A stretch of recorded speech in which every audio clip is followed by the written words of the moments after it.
شاید قلم والے کو تو شاید اللہ تعالیٰ کسی نہ کسی طور پہ معاف کر دے، لیکن جس نے ہتھیار خرید کے دینے تھے، جس نے عثمان غنی کی طرح پوری کی پوری اونٹوں کی قطار دے دینی تھی عبد الرحمان عوف کی طرح، اس نے کیا کیا؟ بہت بڑا سوال ہے۔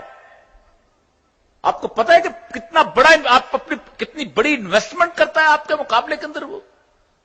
اس لیے کہ یہ میڈیا کو آپ چھوٹی چیز مت سمجھیں کہ یہ ایک ٹی وی ہے، یہ جب سو جاتے ہیں اس وقت بھی جاگ رہا ہوتا ہے آپ کے بچوں کو خراب کرنے کے لیے، جب آپ جاگ رہے ہوتے ہیں اس وقت بھی آپ کے بچوں کو خراب کرنے کے لیے کھڑا ہوتا ہے، یہ جب آپ گھر سے باہر ہوتے ہیں اس وقت بھی یہ کام کر رہا ہے۔ ایگزیکٹلی اس ابلیس کی پوری صفات پہ پورا اترتا ہے کہ میں ایک منٹ کے لیے بھی آنکھ نہیں جھپکتا، میں اس راستے سے بھی اس کو پکڑوں گا، میں اس راستے سے بھی اس کو پکڑوں گا، میں اس راستے سے بھی اس کو پکڑوں گا۔ اپنا گھر بھی تباہ کیا، سب کا گھر تباہ کیا، لیکن اس کا مقابلہ کیا ہے؟ کبھی شر کے مقابلے میں خیر کو نہ اسٹیبلش کیا جائے تو آپ چل سکتے ہیں؟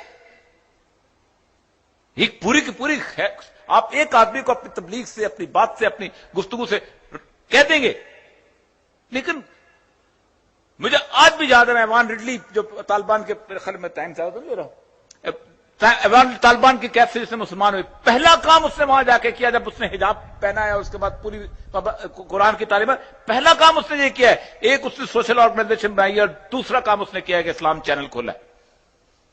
وہ کہتی ہے 2 سے 3 افراد روز کے مسلمان ہو رہے ہیں انگلینڈ کے اندر، 3 سے 4 افراد فرانس کے اندر ہو رہے ہیں۔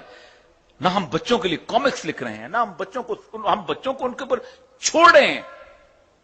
تو ایک بات یاد رکھیے، اگلی جنگ کا ہتھیار میڈیا ہے۔ میں نے شاید آج سے 2-1 سال پہلے بھی کہا تھا کہ جیتی ہوئی جنگ تھی طالبان کی، جیتی ہوئی جنگ۔ 1000 سال کی تاریخ کے اندر اتنا پرامن دور کبھی زندگی میں اخوانوں نے نہیں دیکھا۔ میں اس علاقے کے اندر رہا ہوں، میں اس علاقے کے اندر 24 سال رہا ہوں، لوگ یہاں سے اپنے فیصلے طالبان کے پاس جا کے کرانے جاتے تھے۔ جیتی ہوئی جنگ تھی۔ دنیا کی تاریخ میں کبھی کسی نے یہ فیصلہ نہیں کیا تھا کہ 97% ہیروئن پیدا کرنے والے علاقے کو 0 پہ ہیروئن پروڈیوسنگ کنٹری بنا دیا جائے۔ کبھی کسی نے نہیں کہا تھا کہ ٹی وی ویپنائز کر دیا جائے۔ 1-2.5 منٹ کی کیسٹ چلتی ہے۔ آج پاکستان کا مولوی بھی ٹی وی پہ بیٹھ کے کہتا ہے ہمیں طالبان والا اسلام تو نہیں چاہیے، وہ کچھ ضرور سخت ہے، ہم معذرت خواہ ہو جاتے ہیں۔ 2.5 منٹ کی کیسٹ آپ کی 14 لاکھ شہیدوں کی قربانیوں پر لعنت بھیج دیتی ہے۔ کہاں کھڑے ہیں آپ؟ کس جگہ کھڑے ہیں؟ اور سب کو پتا ہے فیک ہے کس کے ہاتھ میں ہے۔ اگر 4 لوگ کھڑے ہو کے اس کا کنٹرول لے سکتے ہیں، کل کو کیا جواب دو گے؟ ہم نے 100 منزلہ پلازا بنا دی اور 15 منزلہ پل بنا دی اور اس کے اندر یہ صرف کر دیا؟ نہیں، سیلاب پہلے روکا جاتا ہے اور پھر اس کے سامنے بند باندھا جاتا ہے اور پھر اس کے بعد گھر کی دیواریں استواری کی جاتی ہیں۔ اس لیے سیلاب ہے اور اس سیلاب کا ایفیکٹ پوری دنیا پہ ہو رہا ہے۔ چھوٹی سی مثال دے کے جاؤں گا، آج سے جو بزرگ بیٹھے ہیں 50 سال پہلے کی اپنی شاپنگ لسٹ اٹھا لیں، آدھی سے زیادہ چیزیں آپ خریدتے ہی نہیں تھے۔ آپ شیمپو نہیں خریدتے تھے، آپ ٹیشو پیپر نہیں خریدتے تھے، آپ یہ بوتلیں نہیں خریدتے، پتہ نہیں کیا کیا کچھ آپ گنتے جائیں۔ یہ تو صرف اس نے معاشی طور پہ آپ کو جکڑا ہوا ہے تاکہ آپ کسی اور طرف نہ جا سکیں۔ اخلاقی طور پر جو کچھ جکڑا ہے وہ اس کا تصور نہیں کر سکتے۔ میں آج میرا آدھا خاندان پاکستان کے راستے میں کٹا تھا، میں آج اپنے بچے کو مجھے سمجھانا پڑتا ہے کہ 10 لاکھ لوگ اس لیے نہیں کٹے تھے کہ یہ پاکستان ایک معاشی مجبوری تھی۔ مجھے کل اس کو بتانا پڑا اس کے اپنے پوتے کے سطح کے بچے کو کہ بیٹا دیکھو ہم وہ قوم ہیں کہ جس نے 1400 سال کے بعد دوبارہ بدر پیدا کیا تھا، کہ ابو قحافہ نے کہا تھا کہ دیکھو بیٹا تمہاری گردن میری تلوار کے زد میں آ گئی تھی اور میں نے تمہیں چھوڑ دیا، اور ابو بکر صدیق رضی اللہ تعالیٰ نے کہا تھا میری زد میں آتی تو اسی وقت قتل کر دیتا۔ ہم نے کہا تھا میں محمد حسین چیمہ ہوں اور یہ ارجن داس چیمہ ہے، میرا دادا ایک تھا، میں ساگ ایک طرح کا کھاتا ہوں، میں بھنگڑا ایک طرح کا ڈالتا ہوں، میرے ہاں مہندی ایک طرح کی، لیکن یہ میرا بھائی نہیں ہے کوئی لا الہ الا اللہ محمد رسول اللہ نہیں پڑھتا کہتا۔ ہم نے کہا تھا یہ نذیر حسین انڑ ہے اور یہ گردن داس انڑ ہے، ہم اجرک بھی پہنتے ہیں، ہم الغوزہ بھی بجاتے ہیں، ہم سب کچھ کرتے ہیں، لیکن میرا بھائی نہیں ہے۔ ہم نے 10 لاکھ لوگ دفن کیے تھے اس جگہ پر۔ مجھے سمجھانا پڑتا ہے، this is media, this is what going on with us.